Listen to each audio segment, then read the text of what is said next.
Hey Daniel, how are you?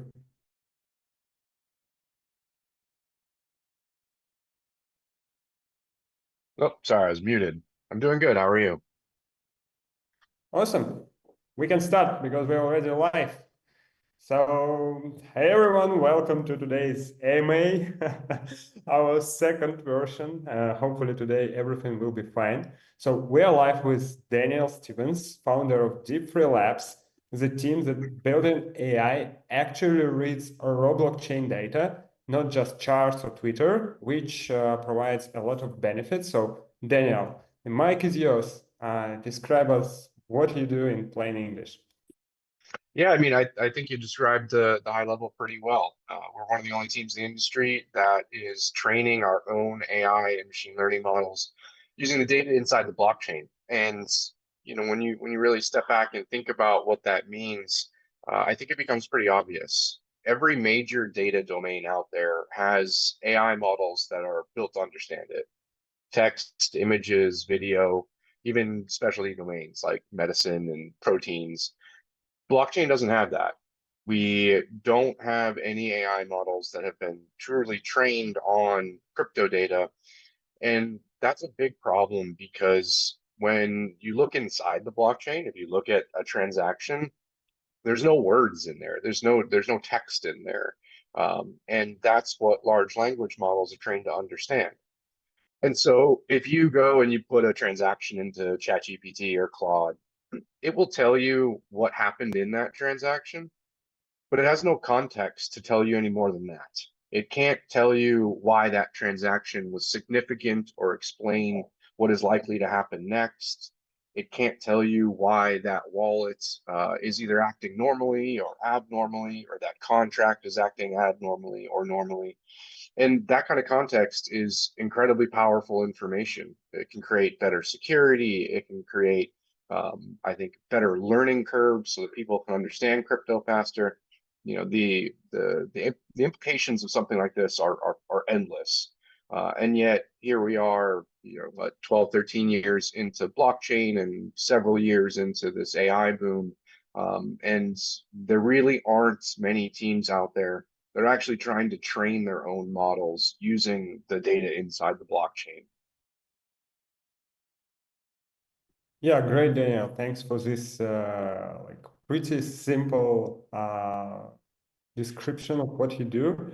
And like, what is the difference between how companies like Anthropic or OpenAI train their LLM models with your approach? There's two main differences. One is really obvious. As I said, large language models are trained on language. So large corpuses of text, everything that's been written on the internet, books, all that stuff. Um, but the other difference is a little bit more technical. So a model like ChatGPT or Claude is using a decoder infrastructure. And what that means is ultimately these models, they gain their intelligence all by learning to predict the next word in a sequence. I'm oversimplifying a bit, but that's really the best way to understand it. It's why when you look at the interface, like the ChatGPT interface, the words are coming out kind of one by one. It's because these decoder models are actually predicting the next word in a sequence. That's not the kind of architecture that we're proposing for blockchain. I'm not sitting here telling you that we can predict the very next transaction to occur on the chain. There's an entirely different architecture that's far less commonly known and understood. It's called an encoder architecture. And ironically, this is actually something that made a bigger impact on the internet many years before anyone had ever heard of ChatGPT. So back in about 2018, Google had built a model called BERT, and this is a large-scale encoder model that works with language. And the BERT model is still it makes a huge impact across the world of natural language processing today, but it is behind really any text interface in a Google product. So if you're putting a search into any Google product, it's a very high likelihood that the BERT model is somewhere in that stack. And what it's doing is it's establishing the context of your intent from the words that you use. And so if you use the word plane in a sequence.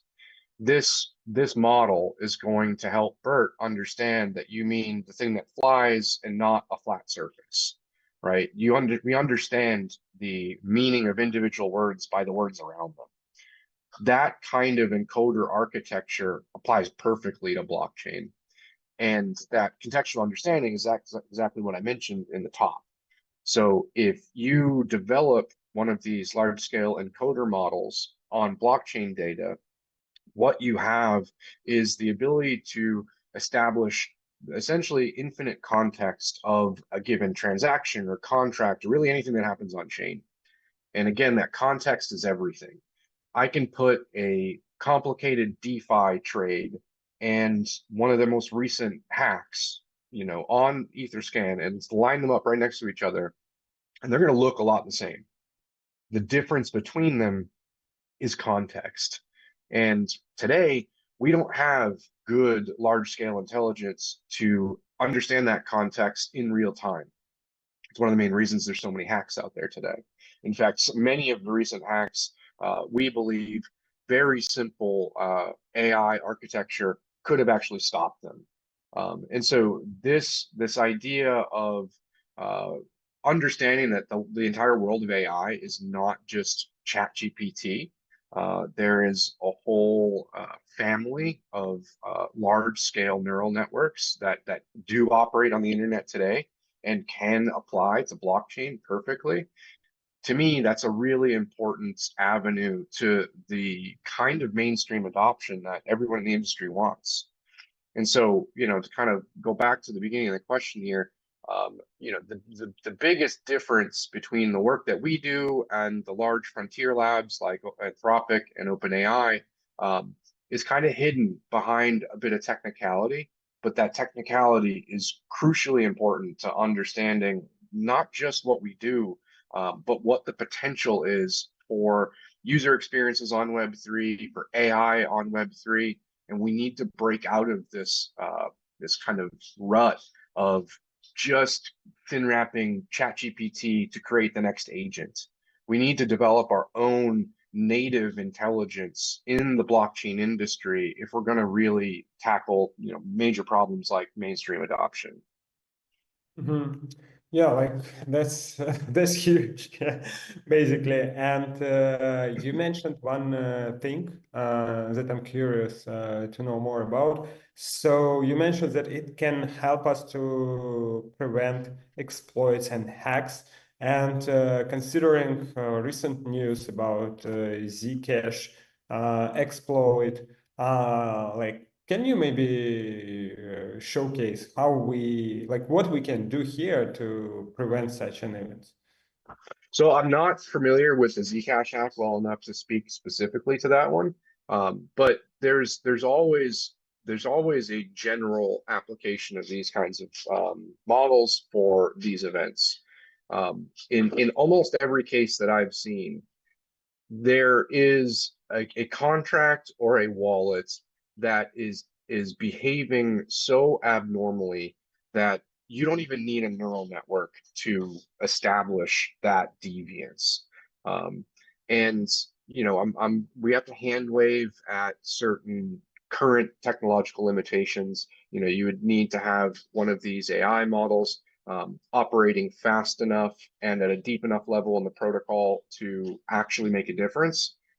That's not the point of this conversation, of course, but I just want to be complete and state it. So at the end of the day, it all boils down to context again. If you can observe that an Oracle contract or a wallet or even the individual events that a contract emits, if you can observe its entire history, then you see what the normal range of behavior is. When something goes so far outside that behavior, so, a liquidity contract on the Drift protocols, all of a sudden looking to withdraw $200 million instantly, that kind of thing can be indicated and caught very, very easily. And again, you don't even necessarily need large scale AI models to do that. So, you kind of compound that up, and where an AI model becomes really powerful in this case is as those hacks and exploits evolve and become even more complex, they involve more nuanced behaviors that individually may look normal, but when you combine them together, they are actually highly deviant. That's the kind of thing that even an AI model would still be able to catch. So like the simplest answer to your question here is context. Almost every answer, to every question around this stuff is all going to boil down to context. And I know it sounds really simple, but I think that's the elegance of it all. Context is everything in our lives, and it's the biggest thing that we lack in Web3 intelligence. Everything that we do right now is like single point in time, single wallet activity, and everything that came before and everything that comes after is what gives so much meaning and significance to every individual event. And that's the kind of intelligence that the AI models that we're building will provide to end users and developers, everyone in the Web3 space. Mm-hmm. Well, so basically the core point here is that it's not about like we will build a better, safer smart contract, but we will prevent it because we can predict when someone starts to like do something different from what usually people do. And you potentially can understand that, okay, like it can be something like suspicious, and you can make some prevention like actions to basically save your users and your smart contracts and whatever. That's Yeah, interesting. Like yeah, it's exactly. absolutely different concept, because every time I hear it, like we will make it more safe, like we will run additional audit, whatever. Like what you offer is basically absolutely different approach. It's more like prediction than like make something safer. That's interesting. Um, like let's go back to the idea, like I think more practical way right now of your model is predictions and user behavior help you to understand and predict price movements with pretty high accuracy. So tell us, how was it measured first of all, and how does it perform in a short-term period, not only on long term, and also does it perform on very new tokens, illiquid tokens? So that's also interesting. Yeah, absolutely. So I'll kind of go through that in order. First of all, accuracy is obviously incredibly important, and so we're measuring accuracy in at least four different ways. First of all, in very traditional data science terms, when we're building the model, there is a subset of the data called a holdout data set, and the model is never allowed to see that data. And that's our proxy for real world performance. So the kind of first gate and the first measurement of accuracy that gets used is during the training process itself. We'll keep a subset of the most recent data, the most recent market activity. The model's never allowed to see it, and we'll run our predictions against that and say, okay, how did the model do on new data it's never seen before? So that's kind of the first step. The second step is when we have actually built the model and deployed it, it doesn't just go straight to production. It goes to an interface that we call the model arena. And what that does is it lets us run any number of different models simultaneously on live data on an ongoing basis. And so at any given time, we usually have anywhere between 2 and 5 different models that are all running on live data, collecting accuracy information. And so after a few days, that lets us go and look and see, okay, model number 3 seems to be performing better on Binance chain for low liquidity tokens. Let's understand what's driving that outperformance, and then we feed that back into the next training loop. The third and the fourth area where we're testing is I think the most important, and that's actual execution level. How does this perform for a trader on an ongoing basis? And so about 6 months ago, maybe 4 or 5 months ago, we built a trading bot, very simple trading bot that uses rules, uses our predictions, and enters and exits trades accordingly. And so we'll calculate win rates and ROI numbers off of that. And that's a really good proxy for what would a regular user experience if they just sat in front of a computer and traded every single time that we issued a signal. The fourth and final is very similar to that, but opens up a whole new pathway of exciting features that we're developing we should talk about, and that's an agentic trading model. So instead of following rules that we program, it's using intelligence to reason about essentially every step in the trade life cycle to make decisions for us. So you kind of string all that together, and every one of those steps, we see anywhere between about 85 and 95% accuracy on an ongoing kind of large scale basis. So that's how we look at accuracy.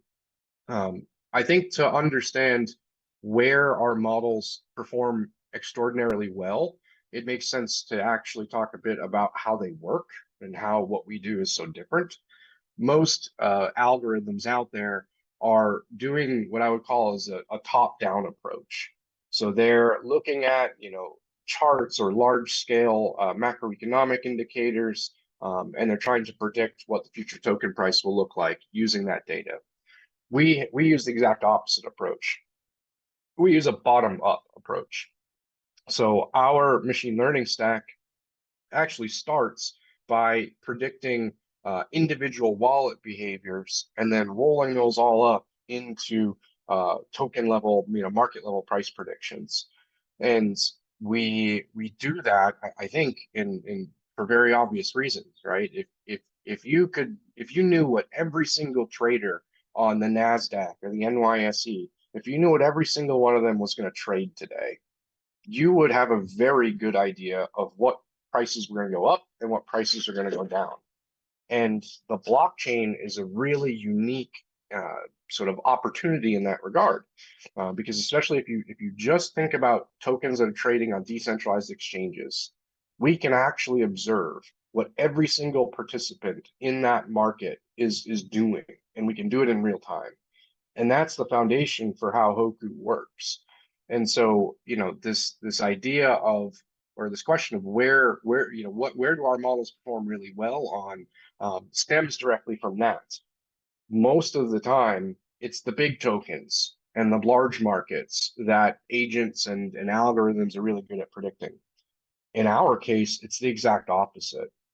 And in fact, I talked about 85 to 95% accuracy before. When we look at just tokens that have recently bonded on like Forming, for example, we see over 96% accuracy in our ability to predict their short-term price movements. And it all stems directly from the approach itself. If there's only 500 or 1,000 people that are trading a token, and we can predict what all of them are doing, we know with very high certainty if that price is going to go up or going to go down in the near future. Yeah, that's really sounds impressive. And like even 67% is great when you even don't have like much history on that. And you emphasize real time data. So as I know, you have your own nodes, right? So can you give us a specific example, maybe with new token launch or maybe sandwich attack? Where you can saw something before it appeared on charts or social media. Well, I mean, essentially every Forming launch, our models are exceedingly good at understanding which of these are going to just flop and which of them are going to go up. And in fact, you don't even need to necessarily just sort of take my examples. That is really what the Hoku app is designed to do every day. So you can go to hoku.deep3.ai, and not only will we show you what the upcoming signals are, but we'll show you what every other prediction that we've made. We'll show you what the prediction was, and you'll see right there in the chart what happened afterwards. And literally every single day when you go in there, there are multiple like 200%, 300% gains and almost all of them are brand new, fresh token launches on platforms like Formeme. I think part of that is just the market we're in, right? This is not exactly the healthiest altcoin market that we've ever had. It's probably an understatement, but you know, I think the point of it is we are radically transparent. You don't need to believe any of the things that I'm telling you. The app itself will literally present to you all of the predictions it's made and the ones that got right and the ones that didn't get right. Mm-hmm. Cool that everyone can check it in your app. And by the way, how many active users and paying customers do you have today? And what does monetization look like? Is it like API calls, subscriptions, or something else? Yeah, so there's a bunch of different pathways forward. So I mean, the good news for everyone is today everything is free. There's no way you can even pay us any money. Long term, our platform is tokenized, and we can talk for a bit about exactly how the token works and why it matters, because I think it's a whole different important conversation to have about AI and how it's used today on the modern internet. Um, but when it comes to actually like consuming our data, there's at least three different customer archetypes, three different cohorts of people that matter for us. First is just everyday retail traders. Again, today it's all free, so you just go to Hoku and it's all right there for you. We will eventually have not only a subscription service, but profit sharing services, because today Hoku is designed to serve human traders. But let's be real, in the age of AI, no one wants to actually do any real work themselves. So I mentioned before that we're building our own agent. That's not just so that we can make money trading our signals. The main reason for building it is end state, the Hoku platform will not just be a place where you can read signals. It'll be a place where you can configure your own trading agent. And our design, the infrastructure that we've built, is really unique in this context, because I'd argue it's one of the only agentic trading platforms where we can actually scale up to a large number of users and the infrastructure stays healthy for users. And that's because when you build your agent on our platform, your agent will have access to these proprietary signals that Deep3 is creating. But the competitive edge, the way that you'll dial your agent's profitability up more than the next guy, is by using all of these rich, powerful address level intelligence tools that we have to find and track, the best traders on the blockchain, the best wallets on the blockchain. And so you'll be instructing your agent, okay, you're gonna learn to trade based off of these signals that Deep3 is creating, but then you'll also be learning to trade by watching these other wallets that I create. And so the system scales up healthily in that regard. So when we have that online, we'll have a profit sharing arrangement for users. Secondly, we have API subscriptions for agent builders and for anyone who's doing algorithmic trading of any kind. So there's multiple pathways in terms of monetization for us moving forward. Mm-hmm. Yeah, that's like, guys who are watching us online, you can try it for free right now, so why not? And Daniel, I'm curious, in the next 12 months, what does success look like for Deep3? I mean, the number one thing for us right now is really scaling up our AI intelligence and our users. Um, we've been working on the first prototype of this large scale encoder model, and it shows very good performance on. Looks like we might have a connection issue. Look like I have a camera issue sometimes, Yeah. Zoom. Okay. All right. But my camera's still fine, I assume. Yeah. Okay. So, what does success look like to us? Number one is scaling up our intelligence. What we do today is very narrow in purpose. We predict trading behaviors, but we've already started developing these encoder models on individual protocols. So, like the Uniswap protocol, for example, we want to scale that out to first be, any AMM, and then any DeFi platform, and then of course any crypto blockchain activity. So I'd say path number one is the first large scale prototype of what these general encoder models can do for Web3. Second, obviously, is just user base. We want to see more traders on the Hoku platform. We want to see more developers using our API to make their dApps or their agents smarter in terms of chain activity. And then I would say the biggest milestone of all is our token launch. So I mentioned before that we are a tokenized platform. The reason everything's free right now is because the token just isn't live yet. All of our contracts have been fully audited, and the interfaces are built. Everything is ready to go. We have just been waiting for a healthier market to launch into. And so I'd say over the next, not 12 months, because we're certainly looking sooner than that, the token launch is one of the biggest milestones for us. So the near-term milestone is the token launch once the market condition makes sense, and the alongside like the broader model coverage across protocols and more real usage across Hoku and the API. Yeah, I personally would love to see when you will have some kind of MCP or direct API to build something agentic. And I totally agree with you that like in our current world, it doesn't make sense to build something for people only, especially like in agentic space. So you definitely need to focus on agent to agent interface. And I'm glad to hear that you think about it. Okay, so now we have a part with rapid fire and short answers, short questions, short answers. So what is the biggest misconception about AI in crypto today? I would say that it is AI equals ChatGPT. Exactly what I said in the beginning of this. The artificial intelligence field is very old. In fact, neural nets are like 50, 60 years old at this point.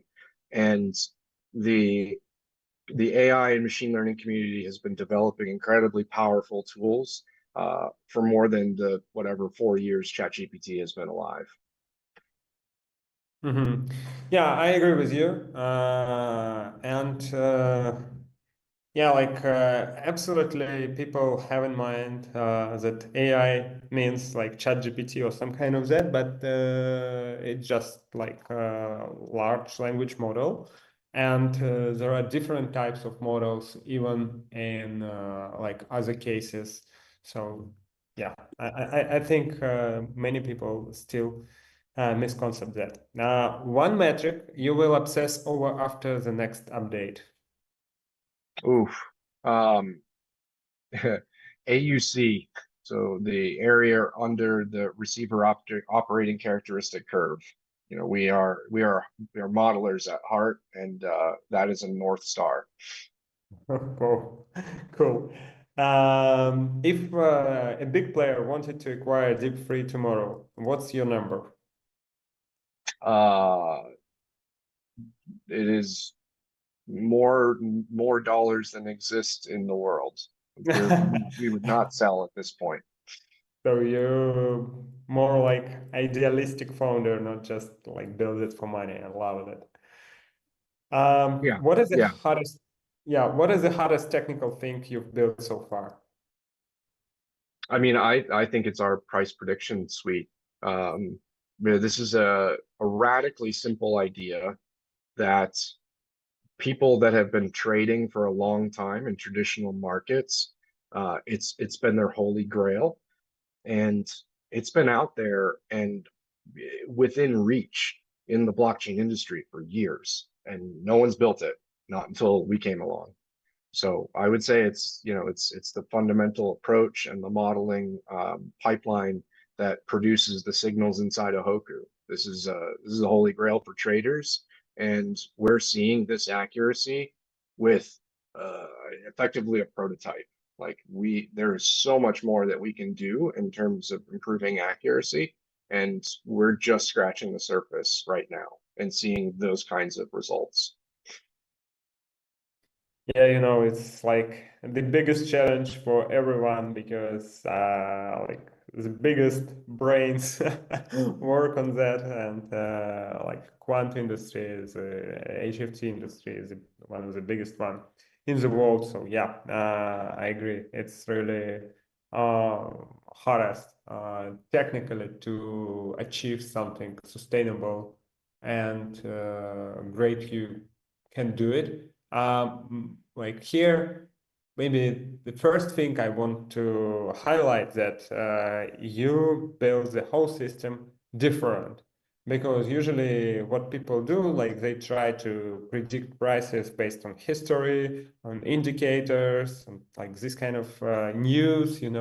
But everything that already posted or already on the chart, it's most likely already in the price as well.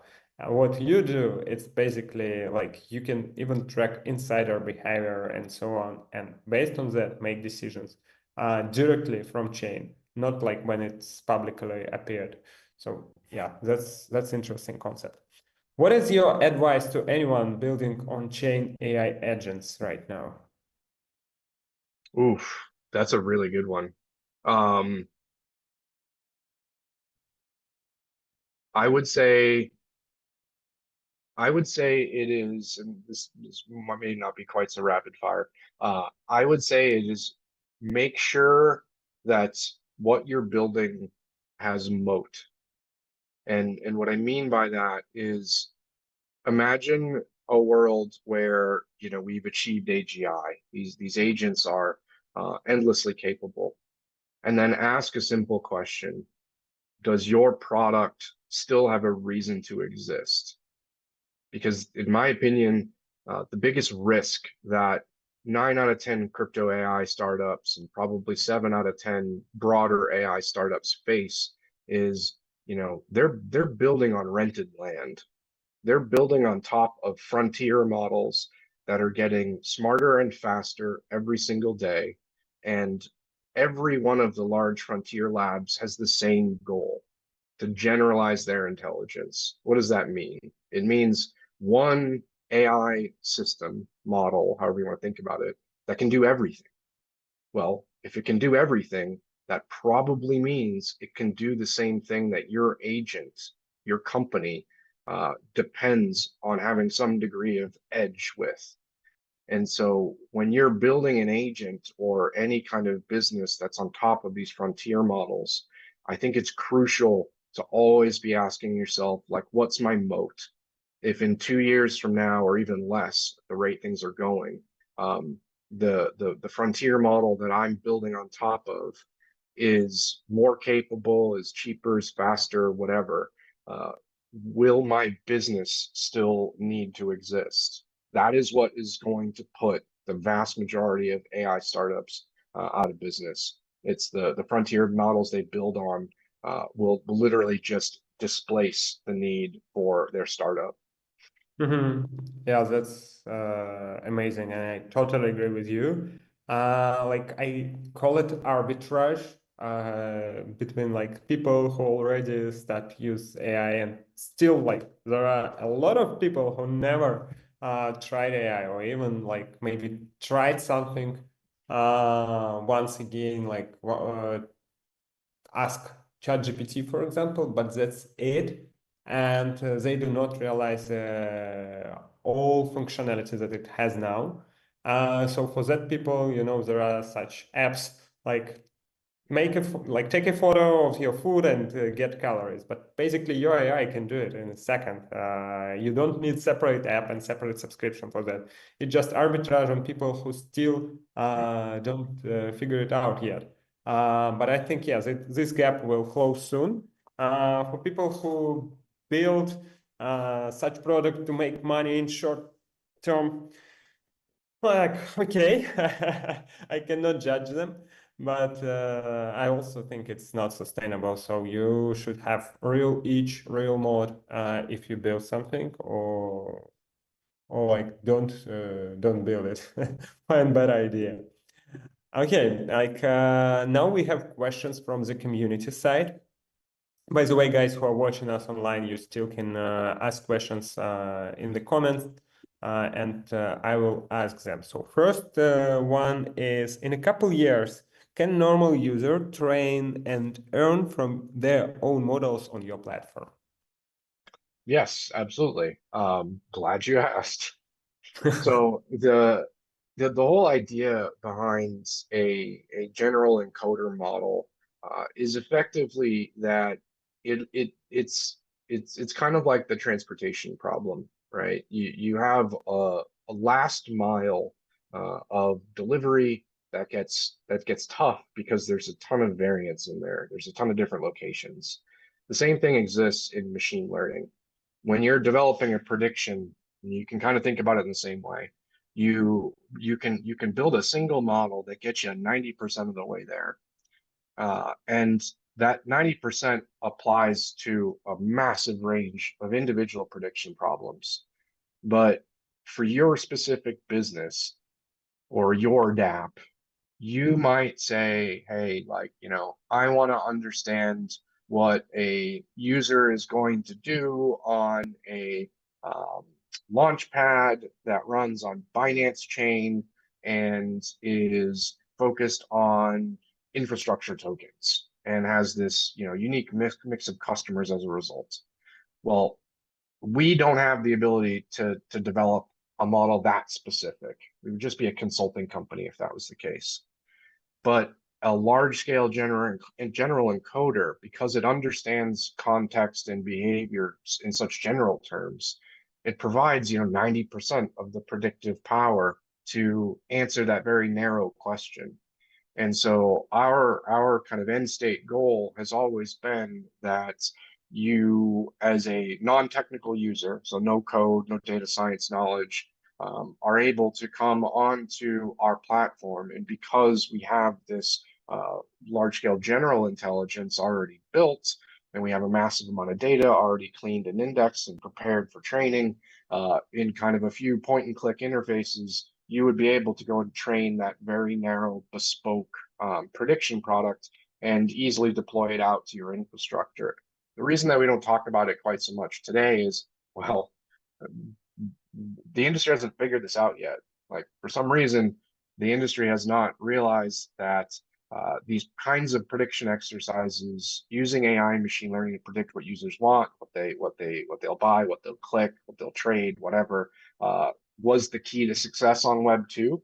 We're positioning so that when light dawns on the industry, we already have all that stuff ready, and any user can easily come and train their own models to solve very specific problems that they care about for their platform or business. Mm-hmm. Yeah, I love this explanation. And like another question that can be related to this one, and then we will go to your token. What is the main advantage of training AI on your own chain data? Like we already discussed it, but like once again, let's explain it shortly.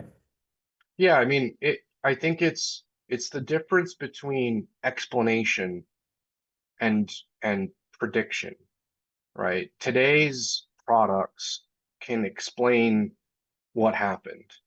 They can tell you what a transaction did. And that's useful, but it's not powerful.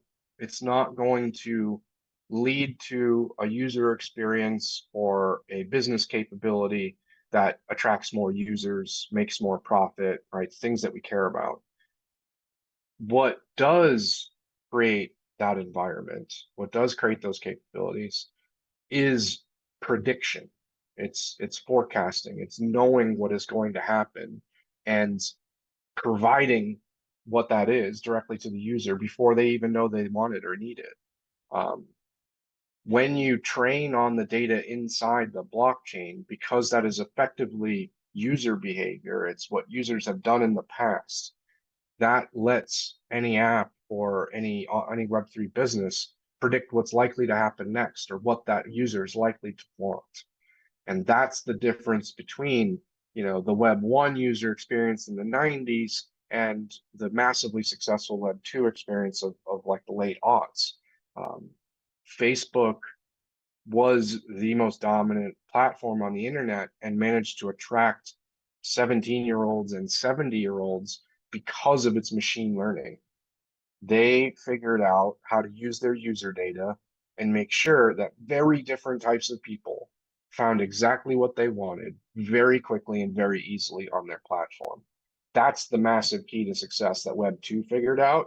And in Web 3, our user data is in the blockchain.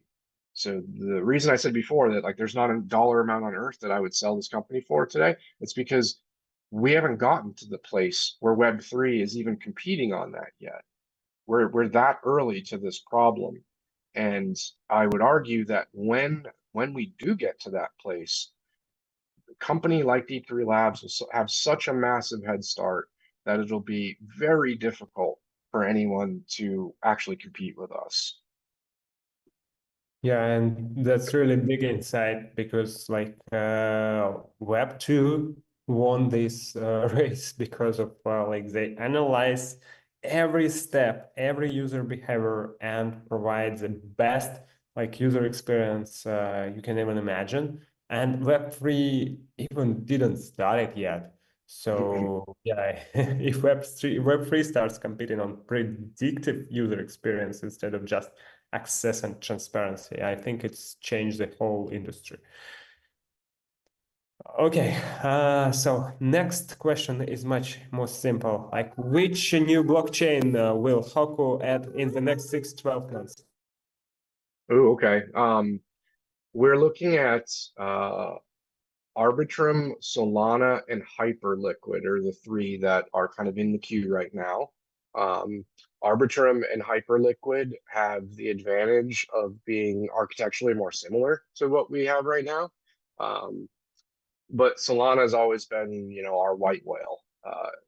The amount of activity on there is both exciting and also a bit terrifying at the same time. We've designed, and prototyped our engine to know that it can operate at that kind of volume. But it's still a huge technical lift to get these real-time predictions to run on a chain as fast as Solana.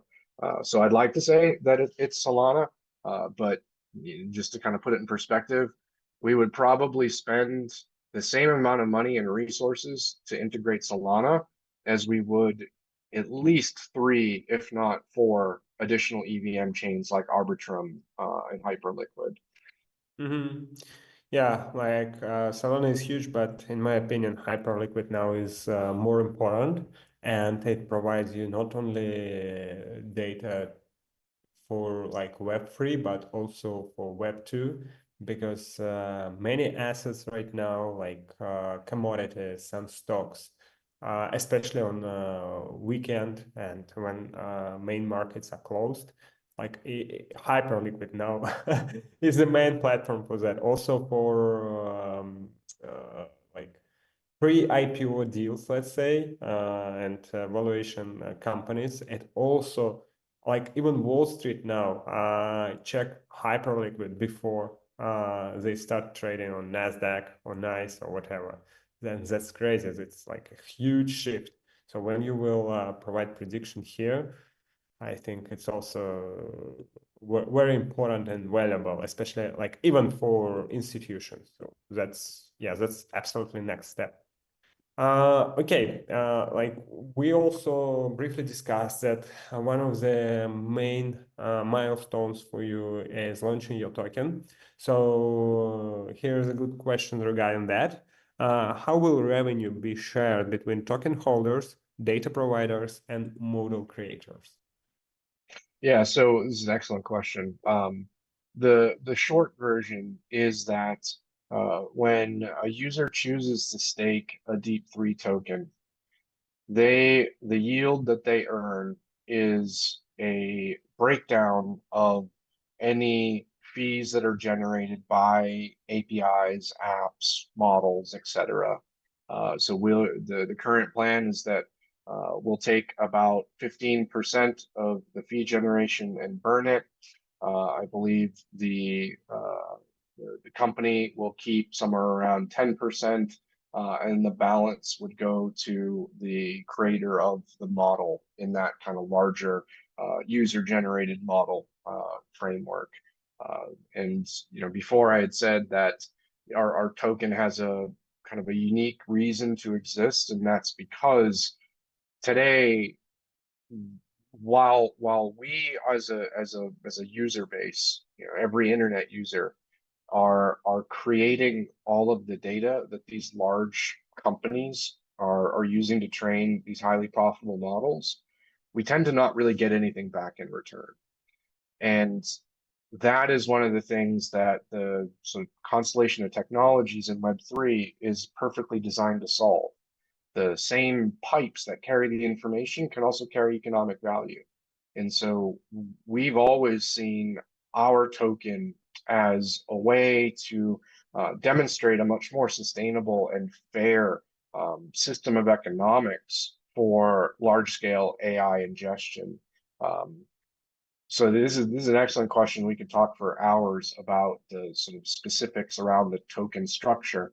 But at the end of the day, it's a passive earning structure facilitated by staking a Deep3 token and sustained by fee generation through anything that the Deep3 companies build.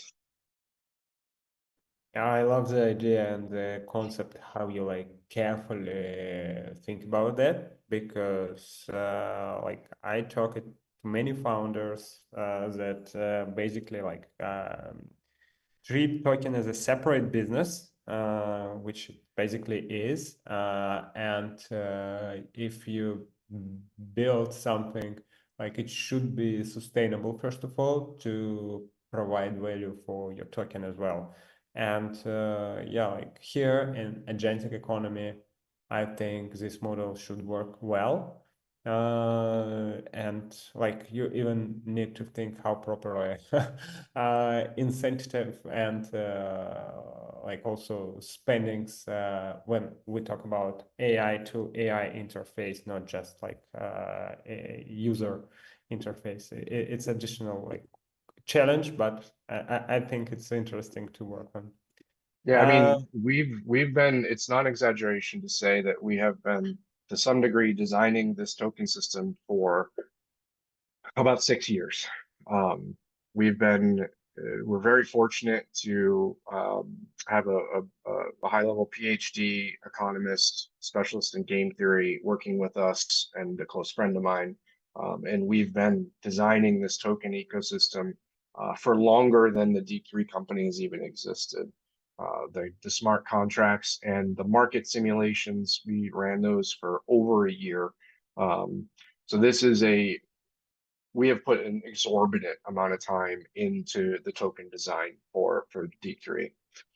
Cool. Like I want to cut this moment and just like send to every founder in Web3 how you should carefully think about that. It's not just like in 2017 when you can create a token and that will pump. No, no, Nope. guys, it doesn't work so anymore. So yeah, Daniel, thank you. This is one of the most technically interesting on-chain AI projects I've seen. You have like real differentiation by training directly on blockchain data instead of just wrapping existing models. And yeah, I just want to remind once again, if anyone wants to try Haku or connect with Daniel, like just drop a message or open Deep3 website, and like you can do it for free right now. Also follow EasyMM, follow me, follow Daniel and Deep3 Labs. You can still ask questions under comments and we will read everything and we'll answer. So yeah, thanks everyone for joining us. Daniel, what would you like to say in the end of our AMA today? I mean, I think I would just want to say that kind of building off what you said before, the industry has changed, and I don't think we're ever going back to what it was like in 2017 or 2021. We are going to need to build real businesses to be successful. And that is not something that is easy to do. And it's not something that in most cases, happens overnight. And so the degree of perseverance, the degree of planning and careful preparation that it's going to take to build the next round of successful Web3 companies is just not going to look like it did before. So we're going to have to, as a community of founders, we're going to have to be smarter and tougher than I think what's come in the past. And that's a good thing. If we want to be more than just a place where meme coins are traded, if we really believe in this tech, then we should welcome that competition, that difficulty, because it's through that competition and difficulty that Web3 itself will grow to a scale where it can compete with traditional finance and big tech on Web2. Those are the real adversaries here, not someone else in the Web3 industry. It's going to take us working together, I think, to be successful as an industry against such powerful adversaries like that. I completely agree with every word, and I also want to add that it's not only industry is changing right now, the whole world is changing, and many things in like different areas of our life that used to be right, not right anymore, like career, education, job, everything is changing right now, and we should rethink and rebuild so many things. But yeah, like today we talk about AI and Web3. So you said everything. I can, I have nothing to add here. So yeah, thanks again, everyone, for joining. Thanks, Daniel. It was really great to have you today, and hopefully we can do it like in a couple months to see the progress. So yeah, next AMA coming soon. Also next week we have RWA Day on Wednesday, so don't miss it. And have a great Friday, have a great weekend. See you soon, guys. Bye bye.